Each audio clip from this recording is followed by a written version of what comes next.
Donc, je vais vous parler de la biopsie orbitaire, quand proposer une biopsie et comment la réaliser. Donc, c'est une pathologie où, dans les pathologies orbitaires, en fait, c'est un acte qui sera relativement fréquemment discuté. Et devant la diversité des tissus constituant la cavité orbitaire, eh bien, on aura différents types de tumeurs, bénignes, malignes, et donc différentes situations. Des situations où clairement c'est contre-indiqué ou non indiqué, des situations discutables et des situations absolues d'indication à biopsier des lésions. Donc, je vais vous traiter ces différentes situations. La première, c'est lorsqu'il y a une chirurgie première indiquée, par exemple des lésions kystiques ou bien circonscrites, eh bien, une chirurgie est nécessaire dans une première intention. Par exemple, les lésions de type kyste dermoïde, kyste sidatique, ou des lésions comme l'adénome pléomorphe. Donc, ce sera des lésions, comme vous pouvez le voir en radiologie, donc très, très bien localisées. Et puis abordables facilement. Et donc, on les envoie en analyse. Il y a une deuxième situation où finalement la biopsie est non indiquée, elle est contre-indiquée parce que le rapport bénéfice-risque est trop faible, dangereuse. Par exemple, des lésions apicales trop proches du nerf optique. Dans ce cas-là, on ne fera pas de biopsie. Et si vraiment on suspectait une pathologie maligne, eh bien, on fera une voie neurochirurgicale. Aussi, des lésions qui vont concerner des muscles difficiles d'accès, pas vraiment évocateurs de métastases, donc ce ne sera pas une indication à biopsie. Ensuite, je vais un peu plus vous analyser la glande lacrymale parce que c'est une localisation qui va être discutée souvent. Donc l'adénome pléomorphe, par exemple, ce sera une lésion assez fréquente qui est bénigne. En général, son développement est lent chez une personne jeune et on a des signes radiologiques où on voit bien une lésion très localisée. Dans ce cas-là, une chirurgie en bloc est réalisée parce que la biopsie est vraiment non indiquée, risque élevé de récidive et aussi de transformation en carcinome. Donc vraiment, à ne pas biopsier, absolument. Le deuxième cas où on va discuter une biopsie, ce sera les inflammations de la glande lacrymale. Elles peuvent être unilatérales ou bilatérales dans le cadre des maladies pseudotumeurs inflammatoires. Dans ce cas-là, on peut réaliser cette biopsie sous couverture corticoïde parce que c'est une lésion qui est vraiment accessible en chirurgie. Par contre, lorsque on est devant des suspicions de tumeurs malignes, là, l'indication, elle est absolue. Suspicion de lymphome sur des signes radiologiques. L'adénocarcinome, lui, vraiment, ce sera un tableau qui est brutal, rapide, douloureux, unilatéral, et des signes de destruction à l'imagerie avec calcification. Dans ce cas-là, la biopsie est obligatoire pour orienter le diagnostic et le traitement. Ensuite, alors les indications discutables des biopsies, c'est ces maladies qu'on appelle les pseudotumeurs inflammatoires. Donc elles peuvent être idiopathiques ou secondaires à des maladies de système. En général, elles ont un tableau clinique très variable allant d'un processus très localisé à diffus, parce que ça va toucher tous les tissus, depuis la glande, la graisse orbitaire, les muscles. Et donc les symptômes peuvent être de la douleur, exophthalmie, hyperémie conjonctivale et aussi des troubles de la motilité. Et dans ce cas-là, on a un argument clinique qui est le test aux corticoïdes.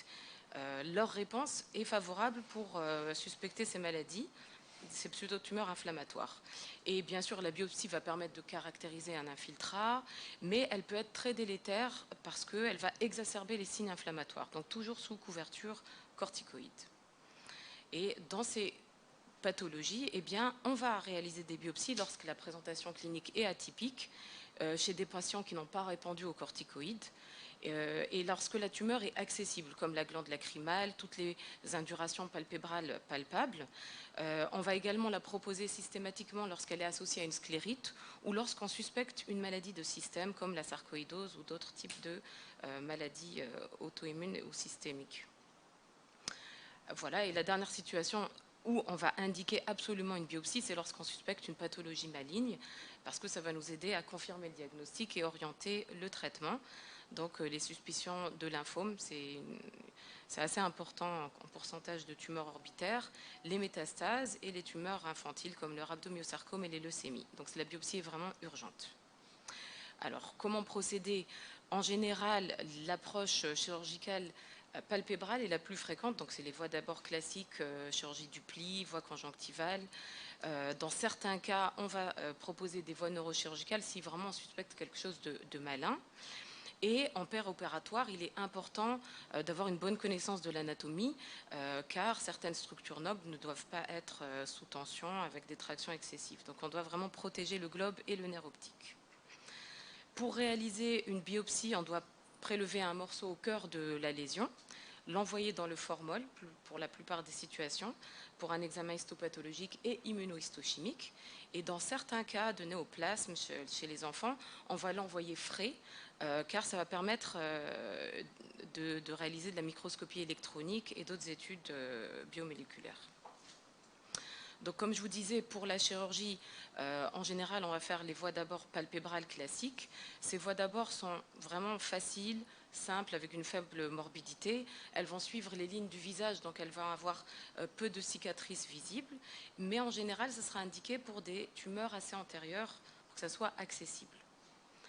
Donc la voie transconjonctivale au niveau cul-de-sac inférieur, elle est sans danger. On peut l'élargir avec une contotomie latérale pour avoir un plus grand jour pour certains abords. La voie supérieure conjonctivale, notamment côté glande lacrymale, est à éviter. Il y a des ostiomes et un risque de sécheresse iatrogène si on les laisse. Voilà, donc pour conclure, une bonne connaissance clinique, radiologique des tumeurs va permettre de sélectionner les cas à biopsier. Et la biopsie va nécessiter bien sûr une connaissance importante anatomique pour choisir la bonne voie d'abord. Et surtout ne pas endommager nos structures nobles. Donc voilà, je vous remercie.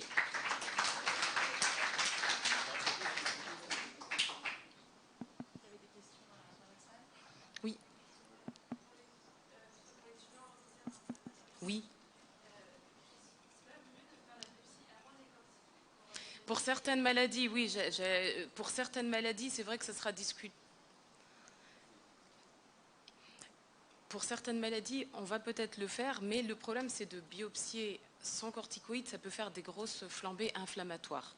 Mais bien sûr, certains cas, par exemple les sarcoïdoses, c'est vrai qu'on va attendre d'abord de biopsier, sinon ça peut négativer les résultats. Mais en pratique clinique, on va, si on suspecte, je sais pas, une dacryoadénite, c'est vrai qu'on va penser que c'est peut-être infectieux, donc il y aura des traitements antibiotiques. Après, on essaye les corticoïdes, et après, si vraiment ça résiste, on fera une biopsie. Et pourquoi vous biopsiez s'il y a une sclérite de façon systématique? C'est les recommandations. C'est pour chercher une infection, un virus Oui, ou des maladies de système qui donnent des sclérites, ouais. Eh bien, selon la voie d'abord que je vais employer, ça sera soit des anesthésies locales avec sédation, mais pour des tumeurs très postérieures qui risquent d'être gênantes, on va à ce moment-là demander une anesthésie générale. Donc, ce sera vraiment pour les tumeurs postérieures. D'accord. Voilà, c'est vraiment très, du coup, ça peut être facile d'accès et réalisable sans trop danger.